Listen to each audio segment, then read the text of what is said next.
എൻ്റെ കുടുംബത്തിൽ ഒരു ട്രാൻസ്ജെൻഡർ ഒരാളുണ്ട്. ഓക്കെ. ഓക്കെ.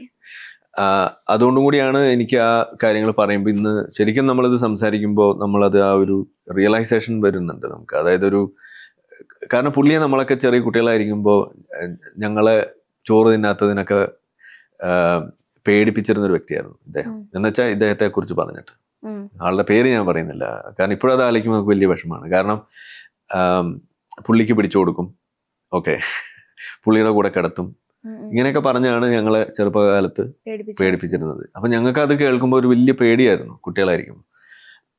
പുള്ളി ചെയ്ത തെറ്റെന്താണ്? പുള്ളി ചെയ്ത ഒരു തെറ്റും ചെയ്തിട്ടില്ല. പുള്ളിയുടെ ബയോളജിയാണത്. നമ്മൾ വീട്ടിലിപ്പോ ജന്മനാ വൈകല്യമുള്ള കുട്ടികൾ വരുന്നു, നമ്മൾ എന്ത് ചെയ്യുന്ന നമ്മൾ പറയുന്നത്?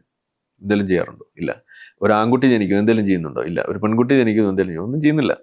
അത് നമ്മൾ കുട്ടികളാണ്, അല്ലെങ്കിൽ നമ്മൾ വീട്ടിലുള്ള ആളാണെന്ന് പറഞ്ഞ് മുന്നോട്ട് പോവാണ് വേണ്ടത്. ഞാൻ ഈ പറഞ്ഞ വ്യക്തി പോലും അങ്ങനെയാണ് പോകേണ്ടിയിരുന്നത്, പക്ഷെ അങ്ങനെയല്ല നമ്മൾ പോയിരുന്നത്. അപ്പൊ അതുകൊണ്ട് ഇതിപ്പോ ഒരു അസുഖമാണെന്നല്ലല്ലോ നമ്മൾ പറയുന്നത്. ഇതൊരു നോർമൽ, ഇതിനകത്ത് വരുന്ന ഒരു വേരിയേഷൻ മാത്രമാണ്, മറ്റൊരു വെറൈറ്റി മാത്രമാണ്. അതിനെ നമ്മൾ ഇതിന്റെ ഭാഗമായിട്ട് കാണുക എന്നുള്ളതാണ് നമ്മൾ പറയുന്നത്. ആ സംഗതിയെ ഉൾക്കൊണ്ട് മുന്നോട്ട് പോകുമ്പോൾ ഇതൊന്നും വലിയ ഒരു സംഭവമായിട്ട് മാറുന്നില്ല എന്നുള്ളതാണ്.